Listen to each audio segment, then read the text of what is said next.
అందరికీ నమస్కారం అండి. నా పేరు చరణ్ అర్జున్. సో నేను మా గ్రామంలో లాక్డౌన్ కారణంగా ఒక 2 నెలల నుంచి నేను ఇక్కడే ఉంటున్నాను. ఇక్కడ ఉన్నా కూడా నేను హైదరాబాద్లో ఉన్నట్టుగానే నా స్టూడియో అన్నీ ఇక్కడ తెచ్చేసుకొని మీరు అందరూ చూస్తూనే ఉన్నారు. వారానికి ఒక పాట రిలీజ్ అవుతూనే ఉంది. సో నా పాటల బిజీలోనే ఉన్నాను. నాకు ఇవన్నీ కూడా తెలియకుండే నిన్న సడన్గా మన బీజేపీ సీనియర్ జిల్లా నాయకులు అనిల్ కుమార్ అంటే బాబాయ్ అవుతాడు నాకు. సో ఊర్లో నాకు మంచి అయినా చెడైనా అన్నీ చూసుకునే వ్యక్తి అతను. సో సడన్గా కాల్ చేసి బేటా నువ్వు కొంచెం ఇక్కడ దాకా రావాలని చెప్పారు. నేను జనరల్గా మామూలుగా ఎక్కడికైనా పిలుస్తూ ఉంటాడు కదా, నేను వచ్చాను. వచ్చి చూసేసరికి ఒక ఇల్లు పైకప్పు మొత్తం కూలిపోయింది, రేకులే లేచిపోయి వాళ్ళు పాపం నిలువ నీడ లేకుండా అయిపోయారు. ఆ మురళి నాకు కూడా తెలుసు, రవి వాళ్ళ అన్న కూడా నా ఫ్రెండే. సో వాళ్ళందరూ చూసిన తర్వాత నాకు హృదయం చలించిపోయింది. అప్పటికప్పుడు నేను కొంత ఏదో నాకు తోచిన సాయం ఒక 5,000 అలా ఇచ్చాను. ఇచ్చిన తర్వాత మళ్ళీ అదే ప్లేస్లో నరేష్ అని మనమెద్ద నరేష్, తను నాకు మామ అవుతారు. సో అతను కూడా సేమ్ ఇలాగే అయింది అల్లుడు, మా ఇంటికి ఒకసారి వచ్చారు చూడన్నాడు. నాకు తెలియలేదు. తను చెప్పిన తర్వాత నేను వాళ్ళ ఇంటికి వెళ్ళి చూశాను. అక్కడ కూడా అప్పటికప్పటికి ఆ పాపకు గాయాలై రేకులు కూర్చుకొని పాపం వాళ్ళది మొత్తం పైకప్పు మొత్తం కూలిపోయి చిన్న చిన్న పిల్లల్ని వేసుకొని వాళ్ళు పాపం వాళ్ళ నాన్న వాళ్ళ దగ్గర వాళ్ళ చిన్న ఇంట్లో ఉంటున్నారు.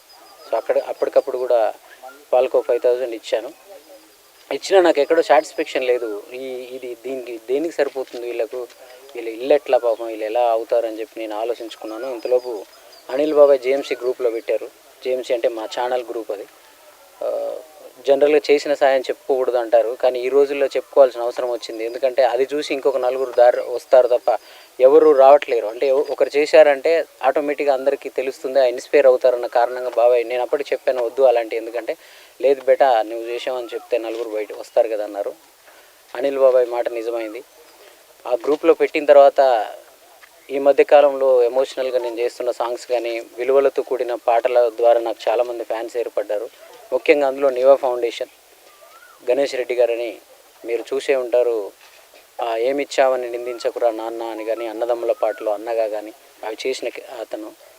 ఆయన అంటే ఎంత ఆల్మోస్ట్ ఆయన నాకు భక్తుడిలాగా ఉంటాడు. చరణ్ అర్జున్ ఏం చెప్తే ఆయనకు అది ఉంటుంది. సో అలాంటి మీరు పుట్టిన ఊరిలో విధ్వంసం మేము చూడలేకపోతున్నాము ఫోటోల్లో అని చెప్పి ఆయన వెంటనే ఆ నివా ఫౌండేషన్ వాళ్ళందరినీ కూడా మోటివేట్ చేసి వాళ్ళందరూ కలిసి పంపించారు. వాళ్ళందరికీ కూడా నేను థ్యాంక్స్ చెప్తున్నాను. అంటే మీరు చేసింది చిన్న సాయం కాదు, పెద్ద సాయం అని కూడా కాదు, ఒక ఉద్యమానికి తెరలేపింది అది. ఇక్కడ కూడా నేను మురళికి కూడా నేను రేకులన్నీ ఇప్పించి మళ్ళీ పైకప్ వేయడానికి నేను రెడీగా ఉన్నాను. కానీ మురళి ఉండి నేను స్లాబ్ వేసుకుంటాను, నేను మళ్ళీ రేకులు వేస్తే పోతుంది అన్నాడు. కానీ నరేష్ మామ నాకు రేకులు కావాలని చెప్పిన తర్వాత ఈరోజు నల్గొండకి వెళ్ళి నేనే స్వయంగా ఆయనకు రేకులు కానీ ఆ సీకులు దానికి సంబంధించిన సామాగ్రి అంతా నేను ఇప్పించాను. నాకు తెలిసి రేపు మళ్ళీ ఆయన ఇల్లు ఎలా ఉందో అలా ఉంటుంది.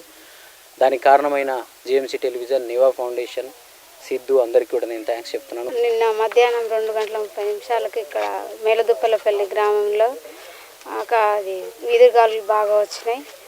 మా ఇల్లు మొత్తం పైకప్పు లేచిపోవడం జరిగింది. మొత్తం ఏం లేకుండా మొత్తం 3 రూమ్లు మొత్తం లేచిపోయినాయి. మాకు కనీసం నిల్వ నీరు కూడా లేకుండా ఉండే, మొత్తం బియ్యం సామాగ్రి, వంట సామాగ్రి అంతా తడిచిపోయింది, ఏం లేదు. దానికి వెంటనే స్పందించి మా చరణ్ అర్జున్ గారు మా ఇంటికి వచ్చి చూసి ఆర్థిక సాయం నిన్న 5,000 ఇచ్చారు వెంటనే. మళ్ళీ ఈరోజు అదే కప్పు వేసుకుంటారా అని అడిగితే రేకులు ఇప్పిస్తామన్నారు, కానీ మేము స్లాబ్ పోసుకుంటామని చెప్పినాము.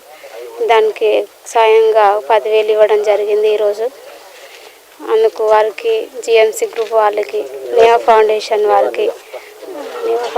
వారికి ప్రతి ఒక్కరికి ధన్యవాదాలు. అందరికీ నమస్కారం అండి. నా పేరు మహి.